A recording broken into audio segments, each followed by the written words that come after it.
बड़ी समस्या है महाराज जी, कोई वास्तु दोष तो नहीं है घर में बड़ी प्रॉब्लम चल रही है। आपके घर में प्रॉब्लम इसलिए भी चलती है आपके घर में, क्योंकि आपके घर में जिस घर के सामने फ्रंट पर शंख और चक्र बना होता है, या श्रीमन्नारायण लिखा होता है, या श्री सीताराम लिखा होता है, या श्री सीताराम या श्री राधे श्याम लिखा होता है, उस घर में कभी नेगेटिविटी प्रवेश नहीं करती, कोई संकट प्रवेश नहीं करता। लेकिन आपके घर में ये कुछ ना लिखा हुआ। पहले के जमाने में घर में पहला चित्र, पहले लोग अपने घरों में चौपाइयां लिखवाते थे। मंगल भवन अमंगल हारी, द्रवं सुदशरथ अजिर विहारी। मतलब मंगल भवन अमंगल हारी, ये भवन अमंगलों का हरण करने वाला है और मंगलों को बढ़ाने वाला, मंगल का भवन है। अमंगल हारी, अमंगल नाश करने वाला है। लेकिन आजकल लोग कुत्तों से सावधान लिखा रहे, तो वहां तो कलयुग घुसेगा ही। इसलिए नया घर, कई लोग नया घर बनवाते हैं, घर के छत में जूता लटका देते हैं। बताओ इतना बड़ा घर लाखों लगा के घर बनवाए और उसकी खोपड़ी में जूता लटका दिया। आप इतना सुंदर श्रृंगार करें पार्टी में जाने के लिए और सब सज धज के फिर आप भी अपने ऊपर एक जूता लटका लें, यहाँ कैसा लगेगा? अच्छा लगेगा? लोग कहते हैं महाराज जी नजरौटा है, नजर ना लगे घर को। अरे मेरी माँ, जिनके घर में शंख और चक्र होता है, आप भी अपने घर में शंख चक्र बनवाओ बाहर फ्रंट पे, ताकि आपके घर में प्रवेश करने वाले प्रत्येक व्यक्ति को पहले किसका दर्शन हो? शंख का और चक्र का। जैसे भगवान, देखो ये रखे हैं शंख चक्र, ये देखो ये चक्र है, ये चक्र है, ये शंख है। देखो आप फ्रंट भी भागवत जी पे आप देख रहे हैं, क्यों रखे हैं? ये ऐसे सजाने के लिए नहीं रखे, कारण है इसका कारण ये है कि ये जो चक्र है, ये जैसे भगवान श्री कृष्ण के सुदर्शन चक्र ने सारे दुष्टों का दमन किया, ऐसे ही जब आपके घर में शंख चक्र होगा तो चक्र का अर्थ यही हुआ कि जैसे भगवान ने समस्त दुष्टों का चक्र से दमन कर दिया, उसी प्रकार घर में घुसने वाली हर बुराई का शंख जी हमेशा के लिए, चक्र हमेशा उनका नाश करता रहे। आपके घर में कोई भी नकारात्मकता, नेगेटिविटी प्रवेश ना करे, चक्र उन्हें बाहर ही काटते रहे, इसलिए चक्र अंकित किया जाता है। शंख इसलिए अंकित किया जाता है, विजय का उद्घोष है शंख, है ना? शंख इसलिए बजाया जाता है खुशी के लिए, शंखनाद हो गया मतलब विजय हो गई, है ना? विजय का शंख बजाया जाता है।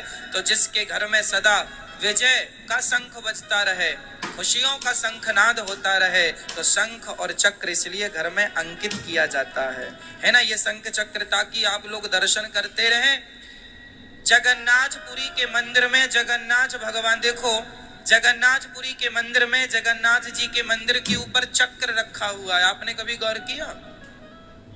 जगन्नाथ भगवान के जो मंदिर के ऊपर चक्र है, वह भगवान का सच्ची वाला सुदर्शन चक्र रखा गया है। जब भगवान श्री कृष्ण धरती से जाने लगे अपनी लीला को पूरा करके, तो भगवान ने उस चक्र को वहां स्थापित कर दिया था, अपने चक्र को। उस चक्र के टुकड़े पर बड़े बड़े वैज्ञानिक रिसर्च कर रहे हैं कि किस धातु का है, किसी को अभी उत्तर नहीं मिला। ये जगन्नाथ जी का मंदिर आप टीवी पर देख रहे हैं, वो ध्वजा जो देख रहे हैं, ध्वजा जिस पर बंधी है वह चक्र है, ये जगन्नाथ जी के मंदिर का। तो ये चक्र है। यदि आप मंदिर में भगवान का दर्शन ना कर पाए तो कोई बात नहीं, अपने घर में ध्वजा लगाइएगा। ध्वजा में से झंडा, लाल कलर का झंडा, भगवा कलर का झंडा, झंडा लगाना चाहिए, पीला भी लगा सकते हैं, है ना? झंडा क्यों लगाया जाता है? झंडा ऊंचा रहे हमारा, है? तो झंडा इसलिए लगा, हर देश का एक झंडा होता है ना, हमारे देश का तिरंगा है, उसी तरह आपके घर में एक झंडा लहराता रहे, भगवान के नाम का झंडा, ताकि आप जैसे वो झंडा लहरा रहा है उसी तरह आपके जीवन में आपकी खुशियों का भी परचम लहराता रहे, खुशियों का, विजय का, आपकी जय जयकार का परचम। इसलिए घर के ऊपर एक झंडा, पहले वो झंडा भगवान को समर्पित करो, भगवान को स्पर्श कराओ और फिर घर के ऊपर उसे लगाओ। लेकिन आप लोग जूता लटकाते हैं उल्टा।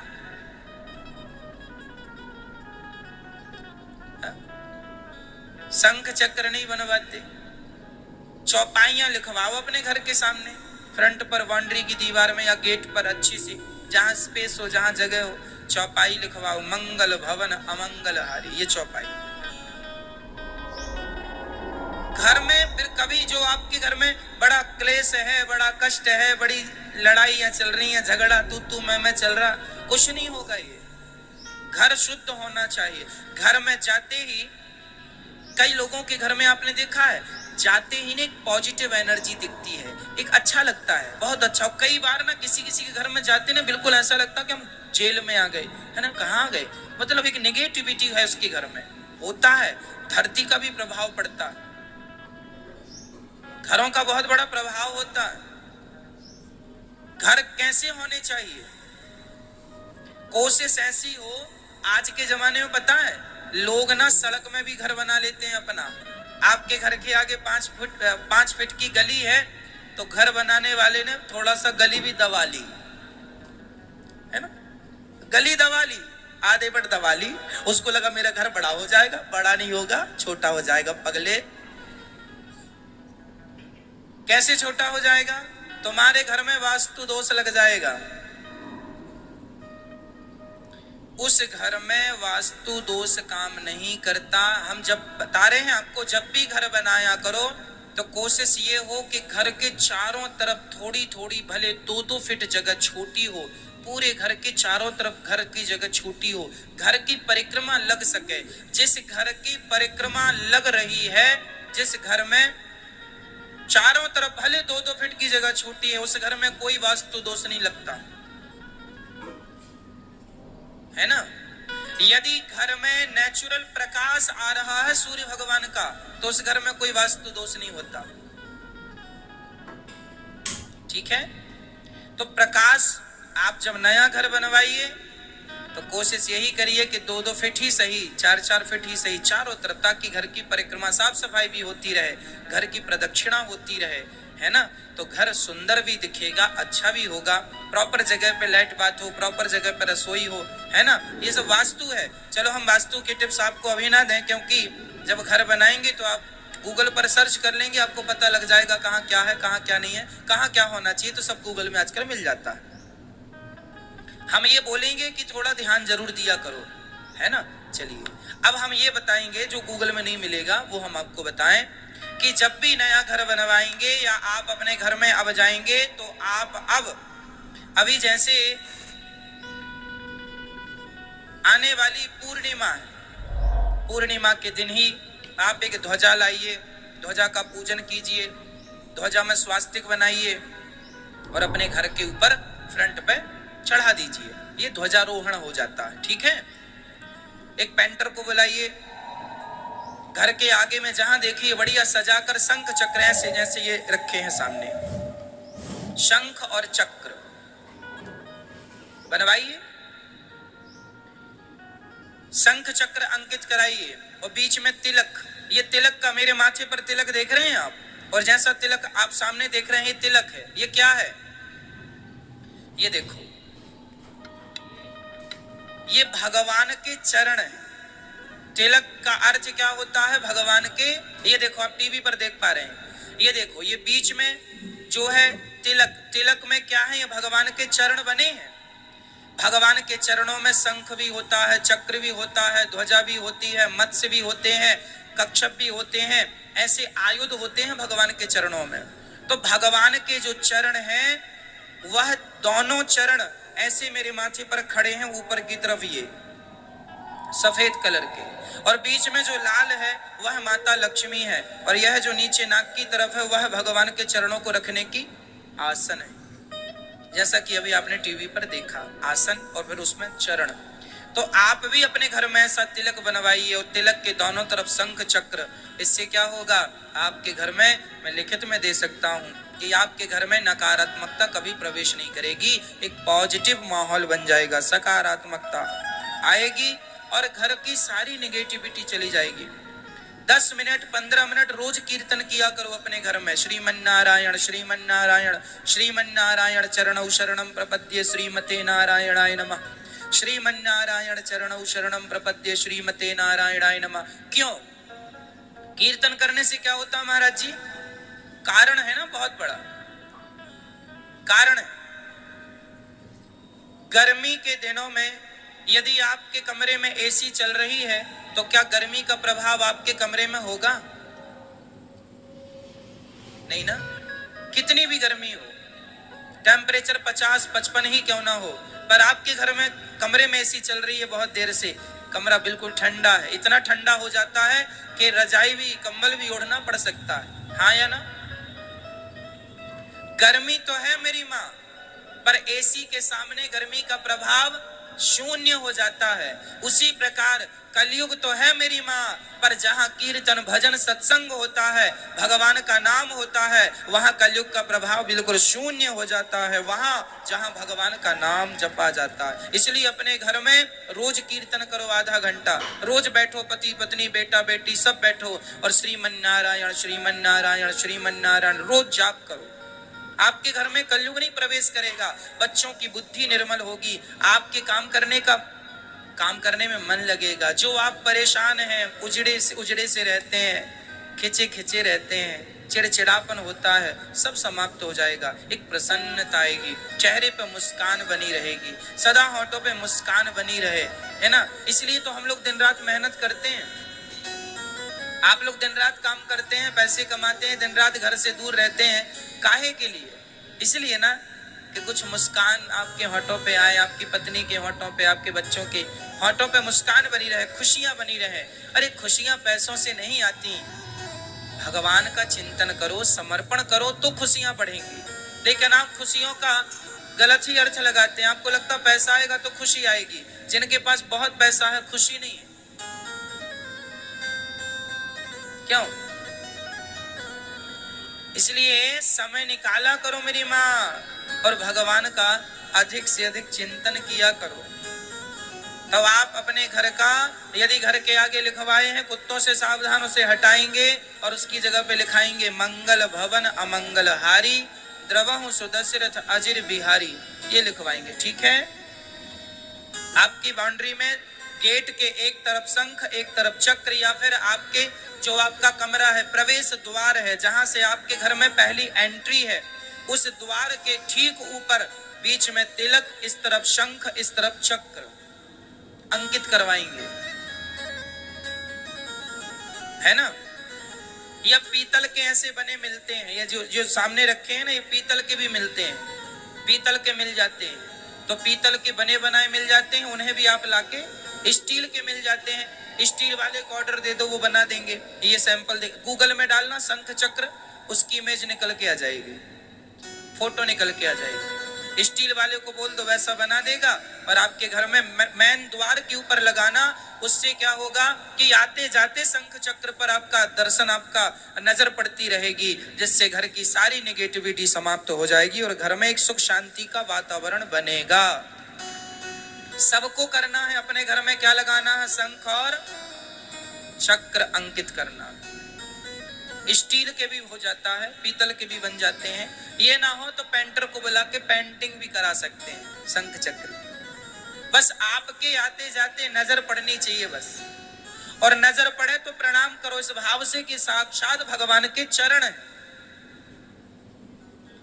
आपको पता है शंख के अवतार कौन है, चक्र के अवतार कौन है? भगवान राम जी जब आए ना तो भगवान अकेले नहीं आए। बताओ भगवान राम जी किसके अवतार हैं? बोलो किसके? मैया बोलो। हाँ, भगवान श्रीमन नारायण ही राम बने। और लक्ष्मण जी कौन है? कौन है? शेषनाग शेषावतार लक्ष्मण जी, और भरत जी किसके अवतार हैं? बोलो, भरत जी किसके अवतार हैं? मैया बोलो। भरत जी साक्षात शंख के अवतार हैं। शंख, ये जो शंख मैं बोल रहा हूं, ये शंख, शंख के अवतार भरत जी हैं। और शत्रुघ्न जी किसके अवतार हैं? चक्र के। चक्र जो भगवान का सुदर्शन चक्र है, उस सुदर्शन चक्र का अवतार त्रेता में भगवान के संग हुआ, उन्हें शत्रुघ्न जी कहते हैं। शंख और चक्र। शेषावतार लक्ष्मण जी, और भगवान नारायण साक्षात राम जी।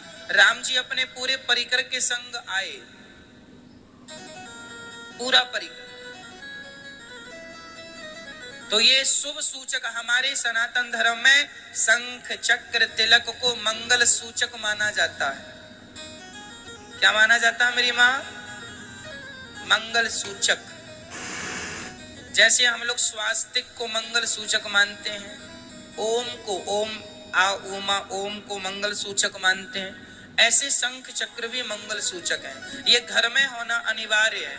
आप पीतल के छोटे से ऐसे लेकर इन्हें आप पूजा स्थान पर भी रख सकते हैं। रोज दर्शन करने से भी बुद्धि निर्मल होती है। इनकी पूजा हमारे यहाँ तो शंख चक्र की आपको पता है, शालिग्राम जी के पास, शालिग्राम जी में शंख चक्र होता है। हमारे पास शालिग्राम जी हैं, उनके पूरे शरीर में चक्र अंकित है। आपको मैं दर्शन करा दूंगा यदि आप मुझे याद दिलाएंगे, सुबह या शाम कभी भी। गंडकी नदी से जो शालिग्राम जी निकलते हैं ना, वहां पर एक कीड़ा होता है, वो पत्थर में, शालिग्राम जी के पत्थर में अंदर घुस के काटता है, जैसे घुन काटता है ना, वैसे पत्थर को काटता है और पूरा चक्र का आकार देता है। तो हमारे पास शालिग्राम जी हैं, तो दोनों तरफ चक्र बना है और बीच से वो जुड़े हुए हैं। तो एक तरफ वो लक्ष्मी और नारायण, शालिग्राम जी जिसमें दो चक्र होते हैं एक शालिग्राम जी में, वो लक्ष्मी नारायण स्वरूप माने जाते हैं। मेरे पास हैं, ये दास के पास हैं। मैं आपको, आप आएंगे तो दर्शन कराऊंगा यदि आपकी जिज्ञासा होगी तो। हमारे पास शालिग्राम जी हैं, उनके दोनों तरफ चक्र बना हुआ है। अंदर एक ही शालिग्राम जी में 2 चक्र बने हैं और दोनों चक्र एक दूसरे से जुड़े हैं ऐसे, तो वो लक्ष्मी नारायण माने जाते हैं। और उनमें एक जगन्नाथ जी भी, जगन्नाथ जी का भी स्वरूप बना हुआ। आप ध्यान से देखेंगे तो आपको ऐसा लगेगा कि जगन्नाथ जी ही बैठे। तो शालिग्राम भगवान में चक्र होता है। सारे शालिग्राम भगवान जी चक्रधर नहीं है, पर भगवान तो भगवान है। किन्हीं किन्हीं में शालिग्राम जी अंकित होता है, जिन्हें हम देख सकते हैं। बाकी भगवान तो भगवान है, सब में वही है, पर जिन्हें हम देख सकते हैं वो भी हम आपको आपकी जिज्ञासा पर दिखा सकते। ठीक है, तो चक्र की बड़ी महिमा है, इसलिए हमने आपको चक्र की महिमा इतनी देर सुनाई। भगवान बिना चक्र के नहीं रहते, बड़ा प्रेम करते हैं चक्र से। यह भगवान के आयुध हैं, परिकर है ये भगवान का, शंख चक्र। जिस मंदिर में शंख नहीं है वो मंदिर शंख के बिना अधूरा है। जिस मंदिर में चक्र नहीं है वो मंदिर चक्र के बिना अधूरा है। इसलिए शंख चक्र तो हर मंदिर में होने ही चाहिए। आज हम क्लियर आपको समझाते हैं और सदा के लिए समझाते हैं ताकि आप सबका आनंद लो, पर कंफ्यूजन ना हो आपके जीवन में। मैं आपको ये सवाल, कल प्रश्नोत्तरी में किसी भाई ने सवाल पूछा था, इसलिए मैं आज इसका उत्तर आपको सबके साथ, सबके सामने दे रहा हूं, ताकि ये कंफ्यूजन किसी को ना हो। हमारे सनातन को लेकर बहुत लोग सवाल खड़े करते हैं कि आपके यहाँ तो बहुत सारे भगवान हैं, बहुत सारे देवी देवता हैं, कन्फर्म ही नहीं हो पाता किसकी पूजा करें। आओ, कितने लोग क्लियर सुनना चाहते हैं सब्जेक्ट को? कौन लोग स्पष्टीकरण चाहते हैं सब्जेक्ट का? सब चाहते हैं, सुनो। बताओ हनुमान जी कौन है? हनुमान जी कौन है? भगवान शंकर। हनुमान जी और शंकर जी ये दो नहीं है, ये दोनों एक है। हनुमान जी सदा किसकी पूजा करते हैं? राम द्वारे तुम रखवारे। राम जी के द्वार पर कौन खड़े हैं? श्री हनुमान जी। तो हनुमान जी कौन है? जय जय जय हनुमान गोसाई, जोर से बोलो, जय जय जय हनुमान गोसाई, कृपा करऊं गुरु। हे हनुमान जी, आप गुरुदेव की नाई कृपा करो, और जितना प्रेम आप करते हैं राम जी से, वो प्रेम की भिक्षा हमें भी दे दो कि हम भी प्रेम कर पाए राम जी से। हनुमान जी के मंदिर में जाकर क्या मांगना चाहिए? जैसा प्रेम प्रभु आप करते हैं श्री राम जी से, आप प्रेम को जानने वाले हैं। हे श्री हनुमान जी, हमें भी, हम भिखारी को भी प्रेम की भिक्षा दे दो। हमें क्या दे दो? हमें क्या दे दो? हनुमान जी से क्या मांगना है? हनुमान जी प्रेम देते हैं। जब तक हनुमान जी प्रेम नहीं देंगे, तुलसीदास जी को प्रेम किसने दिया? तुलसीदास, श्री गोस्वामी श्री तुलसीदास जी को राम तक किसने पहुंचाया? श्री हनुमान जी ने। हनुमान जी ने कहा था, चित्रकूट के घाट में भई संतन की भीड़, तुलसीदास चंदन घिसे और तिलक। हाँ, किसने कहा था? तोता बनकर श्री हनुमान जी। तो राम जी से मिलना हो तो श्री हनुमान जी। तो हनुमान जी कौन है? भगवान तक पहुंचाने के एजेंट। सबको पकड़ पकड़ के कहां ले जाते हैं? चलो राम जी के पास चलो, राम जी के पास चलो, तुम्हारा भी कल्याण। हनुमान जी हम सबका कल्याण चाहते हैं। हनुमान जी राम रसायन, तुम्हारे हनुमान जी के पास एक दवाई है, जिसको पिला दें वो राम का हो जाता है। ऐसा रसायन है हनुमान जी के पास, राम रसायन। तो हनुमान जी के मंदिर जाओ तो राम की भिक्षा मांगो। किसकी? चलो समझ में आ गया? अब चलो शंकर जी के पास चले। शंकर जी कौन है?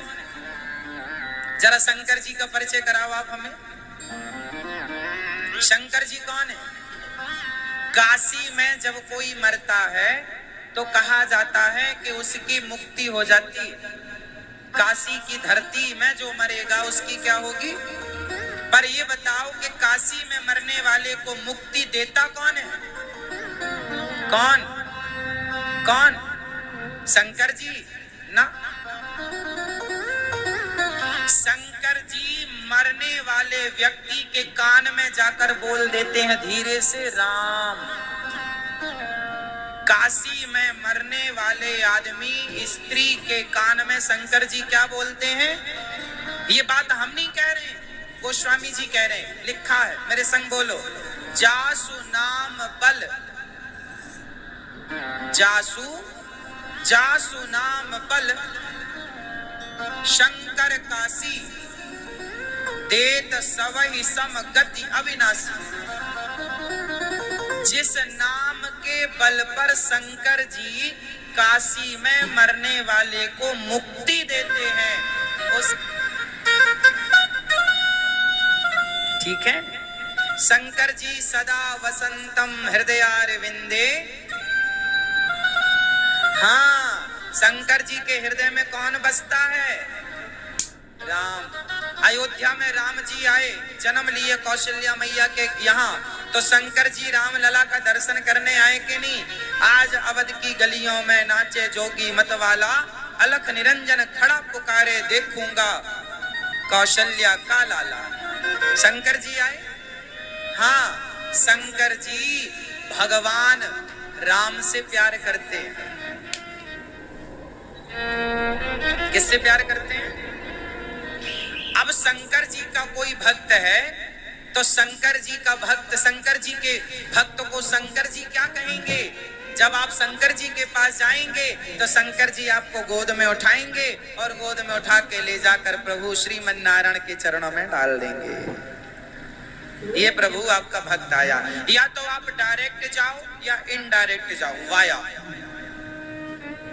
शंकर जी के माध्यम से पहुंचना कहाँ है, सबको वहीं पहुंचना। अब और सुनो, गणेश जी कौन है? गणेश जी कौन है? आप कहते हैं भगवान शिव के पुत्र हैं, माता गौरा के पुत्र हैं। ब्रह्म वैवर्त पुराण के अनुसार गणेश जी भगवान श्री कृष्ण के ही अवतार हैं।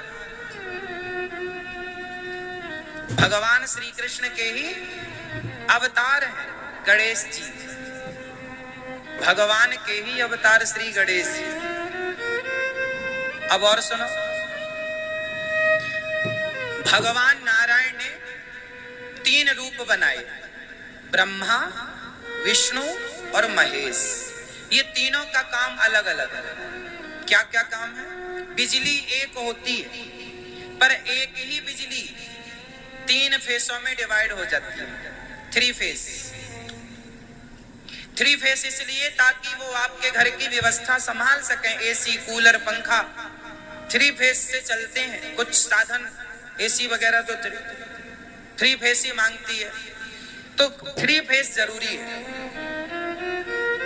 व्यवस्था के लिए एक बिजली 3 भागों में डिवाइड हो गई, फेस 1, फेस 2, फेस 3। उसी प्रकार एक भगवान श्रीमन नारायण 3 भागों में डिवाइड हो गए।